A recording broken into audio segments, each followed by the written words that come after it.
నమస్తే. Welcome to our channel.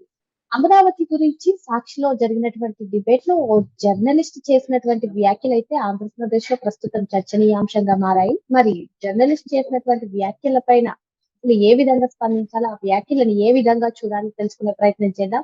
దీన్ని వివరించడానికి మనతో పాటుగా ప్రస్తుతం జూమ్ కాల్‌లో ఉన్నారు సీనియర్ జర్నలిస్ట్ ఉప్పల లక్ష్మణ్ గారు. నమస్తే సార్. నమస్తే. సార్ ఇప్పుడు వైసీపీ ఫస్ట్ నుంచి కూడా అమరావతి పైన విషం చిమ్మే ప్రయత్నం చేస్తుందని అంటూ ఉంటారు. మరి నిన్న సాక్షి డిబేట్ లో జరిగినటువంటి ఓ జర్నలిస్ట్ చేసినటువంటి వ్యాఖ్యలను ఏ విధంగా చూడాలి? అసలు అమరావతి ఇటీవల చంద్రబాబు నాయుడు గారు వనోత్సవం సందర్భంగా అమరావతి దేవతల రాజధాని అని ఆయన అనగా జర్నలిస్ట్ కృష్ణంరాజు గారు ఇది దేవతల రాజధాని కాదు, వేశ్యల రాజధాని అని ఆయన వ్యాఖ్యానించారు. మరి మనం ఇటీవల కాలంలో కూడా వైఎస్ భారతి పైన అనుచిత వ్యాఖ్యలు చేసినందుకు టీడీపీ యాక్టివిస్ట్ చేబ్రోలు కిరణ్ పైన వెంటనే తక్షణమే చర్యలు తీసుకుని ఆయన అరెస్ట్ చేయడం కూడా జరిగింది. ఇప్పుడు మరి అమరావతి మహిళల వ్యక్తిత్వ హననానికి పాల్పడినటువంటి ఇటువంటి వ్యాఖ్యలు చేసిన జర్నలిస్ట్ ని ఏం చేయాలి అని చెప్పి కొందరు అడుగుతున్నారు, ప్రశ్నిస్తున్నారు. మీరేమంటారు? అది జర్నలిస్ట్ గా ఒక జర్నలిస్ట్ చేసినటువంటి వ్యాఖ్యలను ఏ విధంగా విశ్లేషిస్తారు మీరు? పత్రికా స్వేచ్ఛ ఉంటుంది. 90A ప్రకారం వాక్ స్వాతంత్రం అనేది అందరికీ ఉంటది. జర్నలిస్టులు కూడా ఉంటారు. కాకపోతే ఏమిటంటే అవతల వారిని కించపరిచే విధంగా లేకపోతే ఆధారాలు లేకుండా మాట్లాడడానికి కూడా అవకాశం లేదు. మనకు హక్కులు ఉండొచ్చు, బాధ్యతలు కూడా ఉన్నాయి కదా. సామాజిక బాధ్యత కూడా ఉంది కదా. అది విస్మరించి ఆయన కృష్ణంరాజు అనేటువంటి సీనియర్ జర్నలిస్టు ఏదైతే అమరావతి మహిళలు అసాంఘిక కార్యకలాపాలకు పాల్పడుతున్నారని మాట్లాడారో దానిని నేనైతే తీవ్రంగా ఖండిస్తున్నాను. అలాగే మా union journalist association of Andhra Pradesh కూడా తీవ్రంగా ఖండిస్తుంది. ఇది అలా మాట్లాడాల్సినటువంటి అంశం కాదు. ఇప్పుడు అనేక చారిత్రాత్మక ప్రదేశాలు ఉంటాయి, భారతదేశంలో ఉంటాయి, ప్రపంచంలో కూడా ఉంటాయి. ఉన్నప్పుడు చారిత్రకులు ఇక్కడ దేవతలు నడియాడే వాళ్ళు అని రాసి ఉంటారు గ్రంథాలలో. లేదు ఇక్కడ శ్రీరామచంద్రుడు జన్మించాడు, ఇక్కడ శ్రీకృష్ణుడు జన్మించారు, లేకపోతే ఇక్కడ రాజ్యాలు ఉన్నవి, పరిపాలన చేశారు అని ఆ గ్రంథాలు రాయటం వలన, అక్కడ కొన్ని ఆధారాలు ఉండటం వలన మనం వాటిని నమ్ముతాం, విశ్వసిస్తాం. ఇది విశ్వాసానికి సంబంధించిన అంశం. అక్కడ అమరావతిలో దేవతలు నడియాడారు అంటే తిరిగారు అక్కడ. సో దేవతలు సంచరించినటువంటి పవిత్రమైనటువంటి స్థలము అని దాని ఉద్దేశంతో వాళ్ళు మాట్లాడటం అనుకున్నారు. అది వాళ్ళ నమ్మకం. సంచరించారా, దేవతలు సంచరించలేదా అంటే మరి కారణం ఏం చెప్పలేరు, ఆధారాలు ఉండవు. అది నమ్మకం అంతే. ఆ నమ్మకం మీద మాట్లాడతారు. మాట్లాడినప్పుడు ఆ నమ్మకం మీకు లేనప్పుడు, ఎవరికైనా సరే, నాకైనా ఇంకో జర్నలిస్టులకైనా ప్రజలకైనా నమ్మకాలు లేనప్పుడు దాన్ని అలా మాట్లాడటం తప్పు అని అనొచ్చు, దానికి ఆధారాలు లేవు అనొచ్చు, ఇంకో విధంగా కూడా విమర్శలు చేయొచ్చు. కానీ అమరావతిలో ఉన్నటువంటి మహిళలకు ముడిపెట్టి దాన్ని, అక్కడ ఉన్నటువంటి మహిళలు అసాంఘిక కార్యకలాపాలకు పాల్పడుతున్నారని చెప్పి ఏదైతే సాక్షి టీవీ ఛానల్ డిబేట్ లో ఆయన కృష్ణంరాజు అనే మాట్లాడారు, తప్పు కదా అది. మహిళలు కించపరచడమే కదా, మహిళల మీద నిందలు వేయటమే కదా. ఎలా మాట్లాడతారా అలా? దేవతలు కాదు, అక్కడ అసాంఘిక కార్యక్రమాలు జరుగుతున్నాయని ఎలా చెప్పగలుగుతాము? ఏంటి ఆధారాలు? ఎందుకు అలా మాట్లాడతారు? మీకు అమరావతి రాజధాని యొక్క నిర్మాణము మీకు నచ్చకపోవచ్చు, ఆయన కృష్ణంరాజుకు నచ్చకపోవచ్చు, లేకపోతే ఆ సాక్షి ఛానల్కు నచ్చకపోవచ్చు, యాంకర్ గా వ్యవహరించిన కేసీఆర్ కు నచ్చకపోవచ్చు. దాని గురించి మాట్లాడండి. మీ నచ్చదు ఆ నచ్చని అంశాల గురించి మాట్లాడండి. కానీ మహిళల మీద నిందలు వేస్తూ అక్కడ ఉన్నటువంటి, అక్కడ ఎవరు ఉన్నారమ్మా? ఎస్సీ, ఎస్టీలు, బీసీలు, బలహీన వర్గాలు, పేద వర్గాలు అక్కడ నివసిస్తూ ఉన్నారు.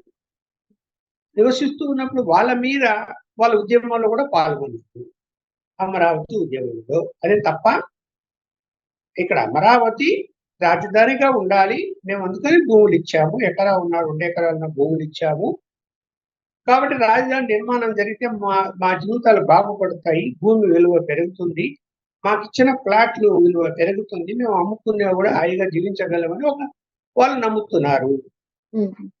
ఇక్కడ 5 సంవత్సరాలు ఏం జరగలేదు. ఈ ప్రభుత్వం వచ్చిన తర్వాత ఇప్పుడు టెండర్లు పిలిచి అక్కడ రాజధాని నిర్మాణ పనులు చేపట్టాలని నిర్ణయించింది. నిర్ణయించినప్పుడు మా అందరు మహిళలందరూ సంతోషం వ్యక్తం చేస్తున్నారు. అక్కడ ఉద్యమాలు చేసిన వాళ్ళు కూడా సంతోషం వ్యక్తం చేస్తున్నారు. ఇలాంటి పరిస్థితుల్లో మీరు ఇప్పుడు చంద్రబాబు నాయుడు గారు అన్నారా, తెలుగుదేశం వాళ్ళు ఇంకా ఎవరన్నా అన్నారా అనేది అది వేరే అంశం. అమరావతిలో దేవతలు సంచరించేవాళ్ళు అని ఎవరు అంటారు, లేదంటే ఒక పూజారి అంటాడు, అది ఆయన నమ్మకము.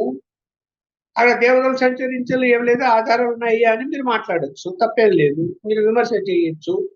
అది వదిలేసి అక్కడ ఉన్న మహిళలందరూ కూడా అలాంటి వారు అనేటువంటి ఉద్దేశము, అంటే వాళ్ళందరికీ ఆపాదిస్తూ వాళ్ళ యొక్క క్యారెక్టర్ మీద అంత అవమానకరమైన విధంగా మాట్లాడడం అనేది ఒక టీవీ ఛానల్లో ఒక జర్నలిస్ట్ తగింది కాదు. ఆయన మీద కేసు పెట్టారు వాళ్ళ పోలీస్ స్టేషన్ వేరు మహిళలందరూ. కేసు పెట్టడమే సరిపోదు, వెంటనే చర్యలు ఉండాలి. యాంకర్ కూడా అతను అలాంటి మాటలు మాట్లాడుతూ ఉంటే దాన్ని ఎడిట్ చేయడమో దాన్ని ఆపేయడమో చేయలేదు. ఇంకా పైగా ఏమని అతను అంటున్నాడు, నా అభిప్రాయం ఇది, నేను మాట్లాడాను, నన్ను ఎవరైనా చేసుకుంటారో చేసుకోండి అనే పద్ధతిలో మాట్లాడాడు.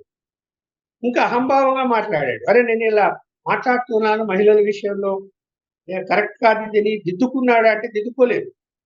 అలా అనడం కరెక్ట్ కాదని ఈ యాంకర్ అన్నారు, ప్రశ్న వేశాడు, అలా అనడం కరెక్టా అని. కానీ సమర్థించుకున్నాడు ఆయన కృష్ణరాజు. అందువలన ఈ విషయంలో మరి సాక్షి ఛానల్లో మరి ఎందుకు అలాంటి డిబేట్లు అనుమతిస్తున్నారు, అలా మాట్లాడే వాళ్ళని ఎందుకు పిలుస్తున్నారు?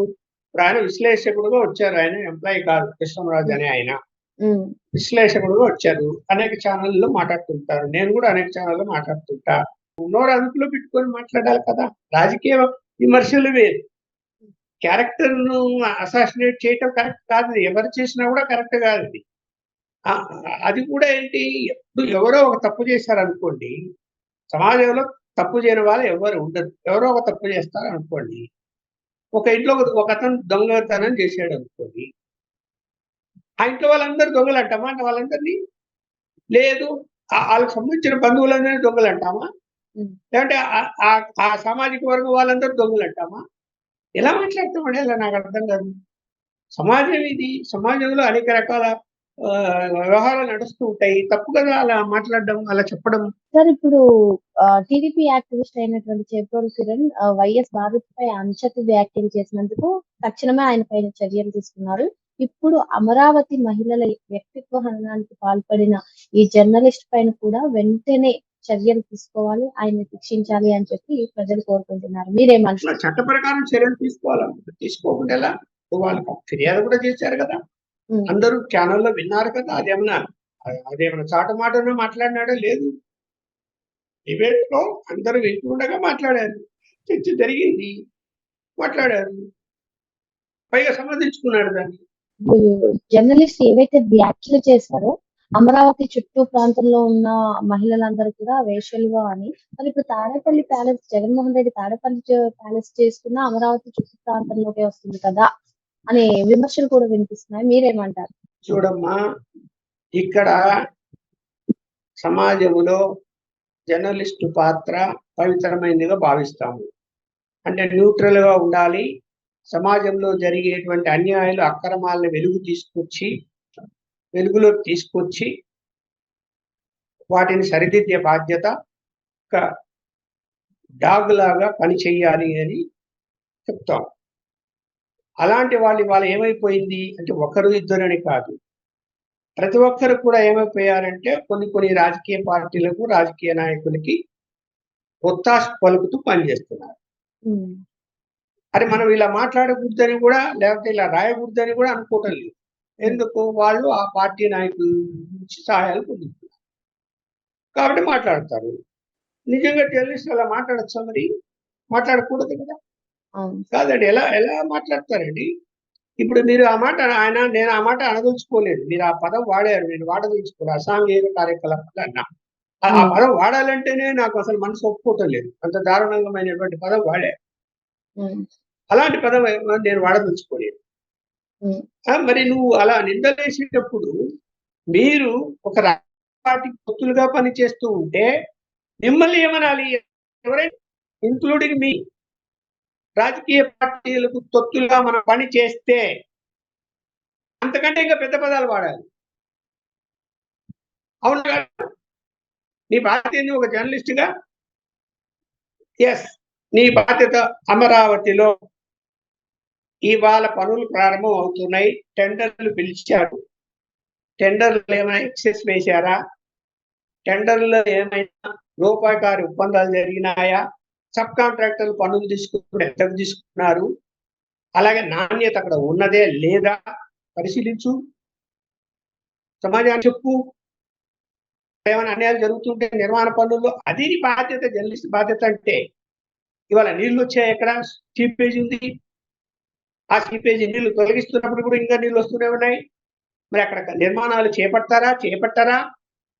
చేపడితే గనక ఎలా ఏంటి? ఏమన్నా పొరపాటు జరుగుతుందా?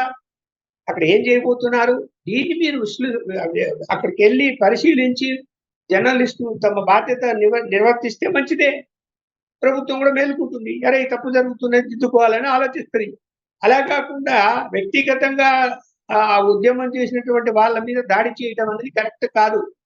అలా వాళ్ళ క్యారెక్టర్‌ని అసాసినేట్ చేయడం అనేది మనకు హక్కు లేదసలు.